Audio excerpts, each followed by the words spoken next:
ನೇತ್ರಾವತಿ ನದಿ ತಟದಲ್ಲಿ ಶವ ಹುತ್ತಿಟ್ಟಿರೋ ಪ್ರಕರಣಕ್ಕೆ ಸಂಬಂಧಪಟ್ಟಂತೆ ಇಂದು ಎಸ್ಐಟಿಯಿಂದ ರೋಚಕ ಕಾರ್ಯಾಚರಣೆ ನಡೆಯಲಿದೆ. 9ನೇ ಪಾಯಿಂಟ್ನಲ್ಲಿ ಇವತ್ತು ಕಳೆಬರ ಸಿಗುತ್ತಾ ಅನ್ನುವಂತಹ ಪ್ರಶ್ನೆ ಎದುರಾಗ್ತಾ ಇದೆ.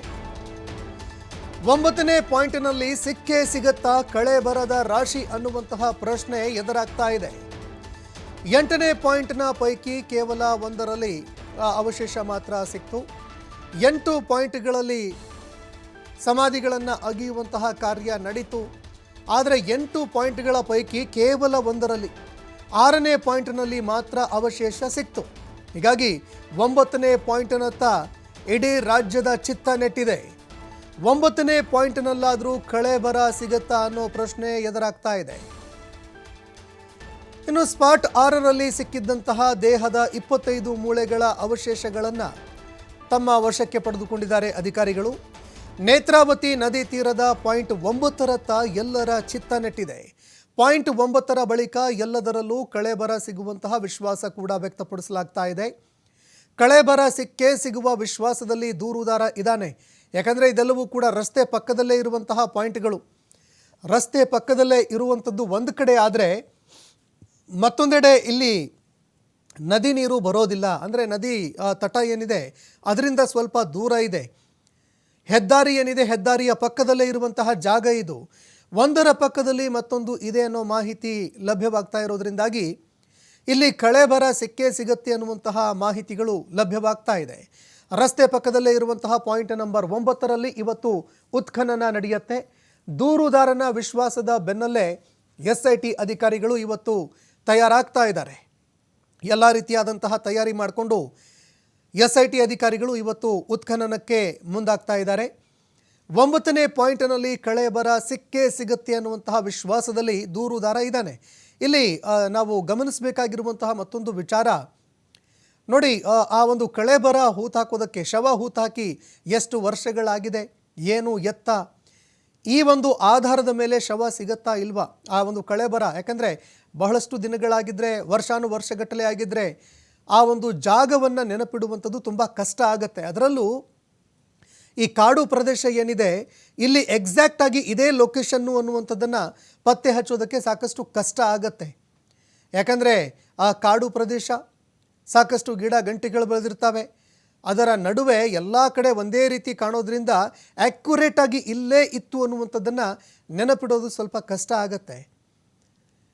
ಆದರೆ ಈಗ ಇರುವಂತಹ ಪಾಯಿಂಟು ಇದು ರಸ್ತೆ ಪಕ್ಕದಲ್ಲಿ ಇರುವಂತಹ ಪಾಯಿಂಟು. ಇನ್ನುಳಿದ ಪಾಯಿಂಟ್ಗಳು ಕೂಡ ಇದೇ ರಸ್ತೆಯ ಪಕ್ಕದಲ್ಲಿ ಇದ್ದಾವೆ ಅನ್ನೋ ಮಾಹಿತಿಗಳು ಲಭ್ಯವಾಗ್ತಾ ಇದೆ. ಹೀಗಾಗಿ ಈ ಒಂದು ಜಾಗಗಳಲ್ಲಿ ಸಿಕ್ಕೇ ಸಿಗತ್ತೆ ಅನ್ನೋ ಮಾಹಿತಿಗಳು ಲಭ್ಯವಾಗ್ತಾ ಇದೆ.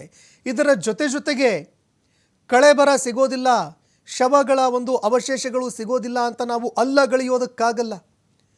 ಯಾಕಂದರೆ 1ರಿಂದ 5ನೇ ಪಾಯಿಂಟ್ ಏನಿತ್ತು, ಈ ಪಾಯಿಂಟ್ನಲ್ಲಿ ಯಾವಾಗ ಉತ್ಖನನ ಮಾಡಲಾಯಿತು 5 ಪಾಯಿಂಟ್ಗಳಲ್ಲಿ, ಆಗ ಒಂದೇ ಒಂದು ಕುರುಹು ಸಿಗಲಿಲ್ಲ.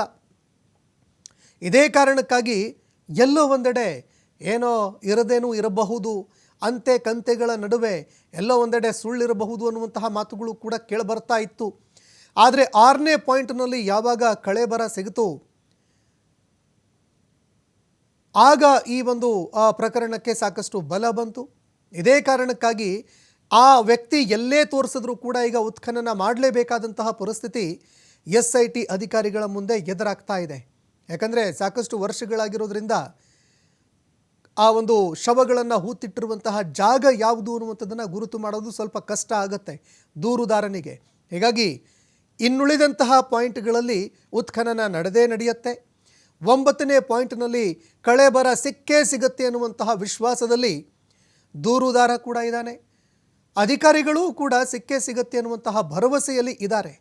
ಅದೇ ಒಂದು ಹುಮ್ಮಸ್ಸಿನಲ್ಲಿ ಅಧಿಕಾರಿಗಳು ಉತ್ಖನನ ಮಾಡೋದಕ್ಕೆ ತಯಾರಿಗಳನ್ನು ಮಾಡ್ಕೊಳ್ತಾ ಇದ್ದರೆ, ಮತ್ತೊಂದೆಡೆ ಈ ಎಲ್ಲ ಪಾಯಿಂಟ್ಗಳನ್ನು ಅಗೆದಾದ ನಂತರ ಇನ್ನೂ ಕೆಲವು ಪಾಯಿಂಟ್ಗಳನ್ನು ಗುರುತಿಸುವಂತಹ ಸಾಧ್ಯತೆಗಳು ಕೂಡ ಇರುತ್ತೆ.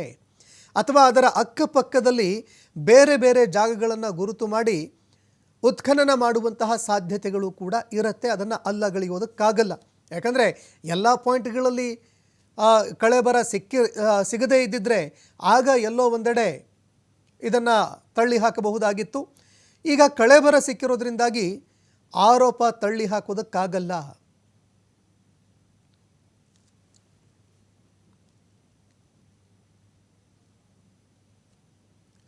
ಇನ್ನು ನೇತ್ರಾವತಿ ತೀರದಲ್ಲಿ ಇವತ್ತು ಯಾವೆಲ್ಲ ರೀತಿ ಉತ್ಖನನ ನಡೆಯುತ್ತೆ ಈ ಬಗ್ಗೆ ಮಾಹಿತಿಗಳನ್ನು ಕೊಡೋದಕ್ಕೆ ನೇತ್ರಾವತಿ ತೀರದ ದಡದಿಂದ ನಮ್ಮ ಪ್ರತಿನಿಧಿಗಳಾಗಿರೋ ಆದಿತ್ಯ ಮತ್ತು ಪ್ರಕಾಶ್ ಇಬ್ಬರು ನೇರ ಸಂಪರ್ಕದಲ್ಲಿ ಜಾಯ್ನ್ ಆಗಿದ್ದಾರೆ. ಆದಿತ್ಯ, ಪ್ರಕಾಶ್ ಇಬ್ಬರಿಗೂ ಸ್ವಾಗತ. ನೋಡಿ, ಈಗ ಸದ್ಯಕ್ಕೆ ಈ ಒಂದು ಕಳೆಬರ 6ನೇ ಪಾಯಿಂಟಲ್ಲಿ ಸಿಕ್ಕಿರೋದ್ರಿಂದಾಗಿ 7, 8ನೇ ಪಾಯಿಂಟಲ್ಲಿ ಸಿಗಲಿ ಅಥವಾ ಸಿಗದೇ ಇರಲಿ, ಕಳೆಬರ ಇದೆ, ಅಲ್ಲಿ ಶವಗಳನ್ನು ಹೂತು ಹಾಕಿದ್ದಾರೆ ಅನ್ನುವಂಥದ್ದನ್ನು ಅಲ್ಲಗಳಿಗೋದಕ್ಕಾಗಲ್ಲ. ಎಲ್ಲೇ ತೋರಿಸಿದ್ರೂ ಕೂಡ ಅಲ್ಲಿ ಉತ್ಖನನ ಮಾಡಲೇಬೇಕಾದಂತಹ ಪರಿಸ್ಥಿತಿ ಎದುರಾಗ್ತಾ ಇದೆ. ಹೀಗಾಗಿ ಇವತ್ತು 9ನೇ ಪಾಯಿಂಟ್ನಲ್ಲಿ ಉತ್ಖನನ ಆಗಬೇಕು. ಆದಿತ್ಯ, ಏನೇನೆಲ್ಲ ತಯಾರಿಗಳಾಗಿದ್ದಾವೆ, ಯಾವಾಗ ಉತ್ಖನನ ಆರಂಭ ಆಗುತ್ತೆ, ಈ ಬಗ್ಗೆ ಮತ್ತಷ್ಟು ಮಾಹಿತಿ ಕೊಡೋದಾದರೆ. ಸಂತೋಷ್, ಹೌದು, ಇವತ್ತು ಇಷ್ಟು ದಿನ ನಡೆದಂತಹ ಒಂದು ಕಾರ್ಯಾಚರಣೆನೇ ಬೇರೆ, ಇವತ್ತಿನಿಂದ ನಡೀತಾ ಇರುವಂತಹ ಒಂದು ಕಾರ್ಯಾಚರಣೆನೇ ಬೇರೆ. ಯಾಕಂದ್ರೆ ಇವತ್ತು ಒಂದು ಹೈ ವೋಲ್ಟೇಜ್ ಕಾರ್ಯಾಚರಣೆ ನಡೀತಾ ಇದೆ ಅಂತ ಹೇಳ್ಬೋದು. ಯಾಕಂದ್ರೆ ಪಾಯಿಂಟ್ ನಂಬರ್ 9 ಎಲ್ಲರ ಕಣ್ಣಿದ್ದಿದ್ದು ಪಾಯಿಂಟ್ ನಂಬರ್ 9 ಮೇಲೆ. ಸೊ ಇವತ್ತು ಇಲ್ಲಿಂದ ಕಾರ್ಯಾಚರಣೆ ಆರಂಭವಾಗುತ್ತೆ. ಯಾಕಿದು ಬಹಳ ಪ್ರಾಮುಖ್ಯತೆಯನ್ನು ಪಡೆದುಕೊಳ್ಳುತ್ತೆ ಅಂತ ಕೇಳಿದ್ರೆ, ಇದು ಹೆದ್ದಾರಿಯ ಬದಿಯಲ್ಲೇ ಇದೆ ಮತ್ತು ಯಾವುದೇ ರೀತಿಯ ಪ್ರಾಕೃತಿಕ ವಿಕೋಪ, ನದಿ ನೀರು ಬಂದು ಹರಿದು ಹೋಯಿತು, ಮಳೆ ಬಂದು ಅಲ್ಲಿ ನೀರು ನಿಲ್ತು, ಈ ತರ ಯಾವುದೇ ಒಂದು ಚರ್ಚೆಗೂ ಕೂಡ ಇದು ಎಡೆ ಮಾಡಿಕೊಡೋದಕ್ಕಿಲ್ಲ, ಅವಕಾಶ ಇಲ್ಲ. ಅಂತಹ ಒಂದು ಪಾಯಿಂಟ್ ನಂಬರ್ 9 ಇಲ್ಲಿಂದ ನಡೆಯುವಂತ ಕಾರ್ಯಾಚರಣೆ ಒಂದು ಬೇರೆದೇ ಮಾದರಿಯಲ್ಲಿ ನಡೆಯುತ್ತೆ ಅಂತ ಹೇಳ್ಬೋದು. ಯಾಕಂದ್ರೆ ಇದು ಹೆದ್ದಾರಿಯ ಪಕ್ಕದಲ್ಲೇ ಇದೆ ಮತ್ತು ಹೆದ್ದಾರಿ ಮತ್ತು ಆಗ ಆ ಜಾಗಗಳಿಗೆ ಕೇವಲ ಒಂದು ಮೋರಿ ಬಿಟ್ರೆ ಬೇರೆ ಏನು ಡಿಫರೆನ್ಸ್ ಇಲ್ಲ. ನೀವೇನು ದೃಶ್ಯದಲ್ಲಿ ನೋಡ್ತಾ ಇದ್ದೀರೋ ಇದೇ ಪಾಯಿಂಟ್ ನಂಬರ್ 9 ಇಂದ ಇವತ್ತಿನ ಕಾರ್ಯಾಚರಣೆ ಆರಂಭವಾಗುವಂತದ್ದು. ನಿನ್ನೆ ಎಲ್ಲ ಅಂದುಕೊಂಡ ರೀತಿಯಲ್ಲಿ ನಡೆದಿದ್ರೆ ಅಧಿಕಾರಿಗಳು ಇಲ್ಲಿಯೂ ಕೂಡ ಸಮಾಧಿಯನ್ನ ಅಗಿಬೇಕಾಗಿತ್ತು. ಆದರೆ ಅವರು ಯಾಕೆ ಅಗಿಲಿಲ್ಲ ಅಂತ ಹೇಳಿದ್ರೆ, ಅವ್ರಿಗೂ ಕೂಡ ಗೊತ್ತು ಇಲ್ಲಿರುವಂತ ಪರಿಸ್ಥಿತಿನೇ ಬೇರೆ ಅನ್ನುವಂತ ರೀತಿಯಲ್ಲಿ. ಯಾಕಂದ್ರೆ ಒಂದು, ಇದು ರಸ್ತೆಯ ಪಕ್ಕದಲ್ಲೇ ಇದೆ ಮತ್ತು ಆ ಅನಾಮಿಕ ವ್ಯಕ್ತಿ ಈ ಜಾಗವನ್ನ ತೋರಿಸುವಂತ ಸಂದರ್ಭ ಬಹಳ ಕಾನ್ಫಿಡೆನ್ಸ್ ಇಂದ ಇಲ್ಲಿ ಆ ಜಾಗವನ್ನ ಮಾರ್ಕ್ ಮಾಡ್ತಾ ಹೋಗ್ತಾನೆ. ಮತ್ತೆ ಯಾವುದೋ ಒಂದು ಗುರುತನ್ನ ಕೂಡ ಆತ ಹಿಡಿದಿರುವಂತದನ್ನ ಕೂಡ ಆತ ಜಾಗವನ್ನ ತೋರಿಸುವಂತ ಸಂದರ್ಭ ನಾವು ಕೂಡ ಗಮನಿಸಿದ್ವಿ.